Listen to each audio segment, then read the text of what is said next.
Bismillah walhamdulillah summa salatu wassalamu ala rasulillah sayyidina wa maulana Muhammadin ibnu Abdillah. Allahumma salli ala sayyidina Muhammad wa ala alihi wa sahbihi wa mawala.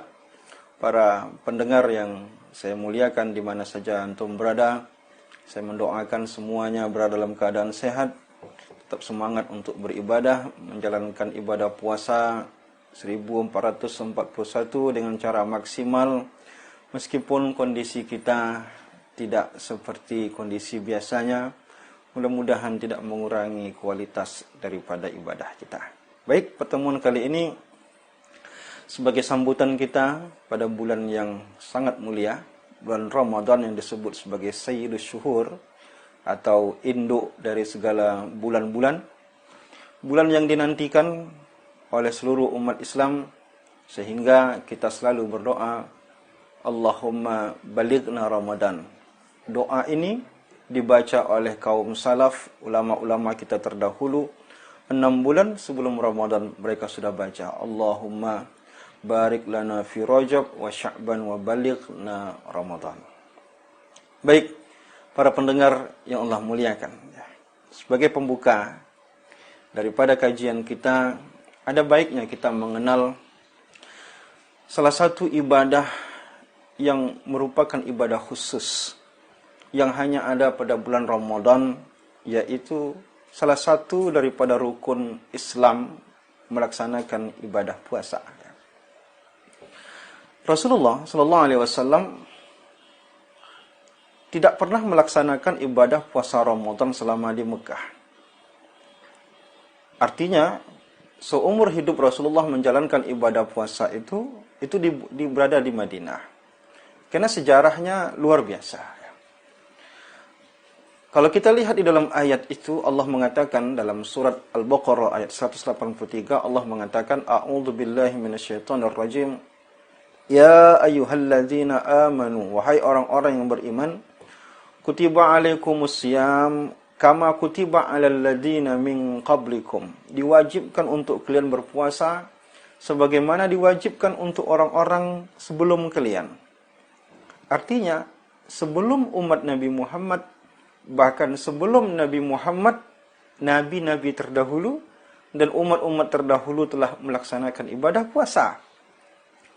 Artinya, puasa termasuk syar'um man qablana, syariat yang sudah dimulai oleh umat-umat sebelum Nabi Muhammad dan dilanjutkan oleh Nabi Muhammad sallallahu alaihi wasallam.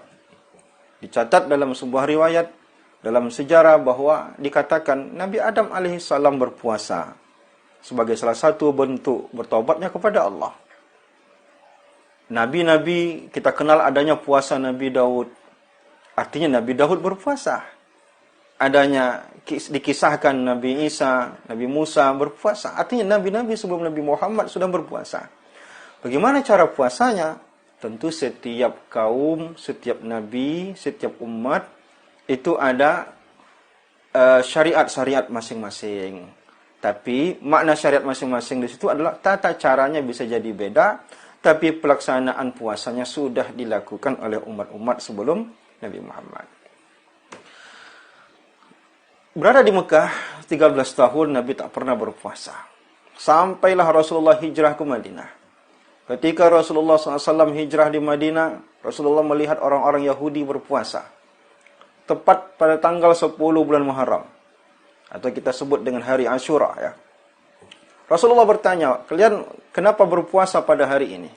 Orang-orang Yahudi berpuasa. Rasulullah bertanya, apa alasan kalian wahai orang-orang Yahudi berpuasa di tanggal 10 bulan Muharram ini? Kata mereka apa? Ini adalah hari di mana Allah menyelamatkan Nabi Musa dan Allah menenggelamkan Fir'aun. Mereka bersyukur kepada Allah karena Allah menyelamatkan Nabi Musa. Ini kaum Bani Israel ya. Bani Israel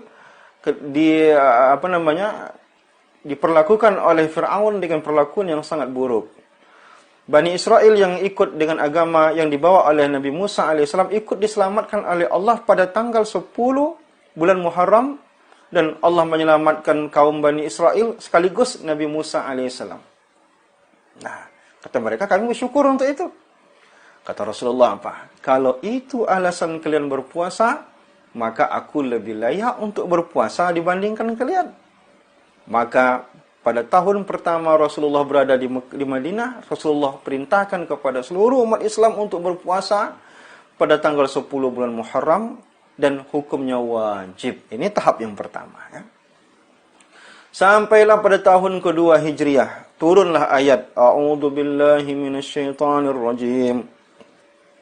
Ya ayyuhalladzina amanu kutiba alaikumus syiyam kama kutiba alal ladzina min qablikum la'allakum tattaqun. Wahai orang-orang yang beriman, diwajibkan kalian berpuasa sebagaimana yang sudah diwajibkan kepada umat-umat sebelum kalian, agar kalian menjadi orang yang bertakwa.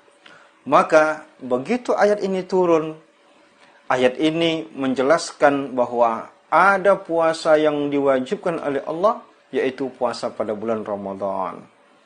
Ayat ini turun mewajibkan berpuasa selama Ramadan penuh, sekaligus membatalkan kewajiban berpuasa tanggal 10 bulan Muharram atau puasa Asyura tadi. Jadi kata Rasulullah, puasa Asyuranya yang mau puasa silakan, yang tak mau puasa juga tidak apa-apa. Artinya yang tadi hukumnya wajib berpindah hukumnya menjadi sunnah. Dan kenapa? Karena sudah dinasakh dengan ayat Al-Quran ini, puasa pada bulan Ramadan.